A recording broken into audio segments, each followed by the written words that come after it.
জাতীয় দলে পারফর্ম করতে হলে আপনাকে আপনার নিজের বাউন্ডারিজ ভাঙতে হবে এবং বিপিএল এ আমার মনে হয় না আউটস্ট্যান্ডিং পারফরমেন্স করা ছাড়া জাতীয় দলের দরজা আসলে কেউ করার আপনি পারফরমেন্স দেখানো তো অনেক সুযোগ পেয়েছেন। হ্যাঁ, বাংলাদেশ এমন একটা দেশ ক্রিকেট প্লেয়িং জাতি হিসেবে সেখানে সবাই কিন্তু সুযোগ পায়। আপনি দেখেন যে বাংলাদেশের ব্যাটাররা প্রত্যেকটা টি-20 ম্যাচেই জাতীয় হিরো হওয়ার মতো জায়গায় চলে যান। এই সুযোগ জীবন আপনাকে সুযোগ কয়বার দিবে? বাংলাদেশের টি-20 টিমের অসংখ্য প্লেয়ার রয়েছেন, বোলার বলেন, স্পেশালি ব্যাটারদের কথা আমি বলি যে আপনি জাতীয় বীর হওয়ার অনেক অনেক সুযোগ পান, কিন্তু সেই সুযোগটা কতজনই বা কাজে লাগাতে পারেন?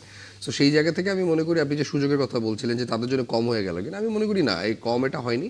এখন দেখার কথা যে যাদের ক্ষুধাটা রয়েছে, দিন শেষে আসলে ক্ষুধাটা দরকার, তাই না?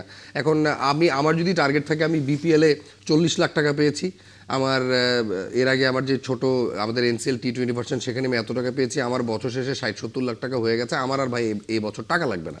একটা ক্রিকেটার যদি এইভাবে চিন্তা করেন তাহলে তো তার জাতীয় দলে পারফর্ম করাটা খুব মুশকিল হয়ে যাবে। জাতীয় দলে পারফর্ম করতে হলে আপনাকে আপনার নিজের বাউন্ডারিজ ভাঙতে হবে এবং বিপিএল এ আমার মনে হয় না আউটস্ট্যান্ডিং পারফরমেন্স করা ছাড়া জাতীয় দলের দরজা আসলে কেউ করার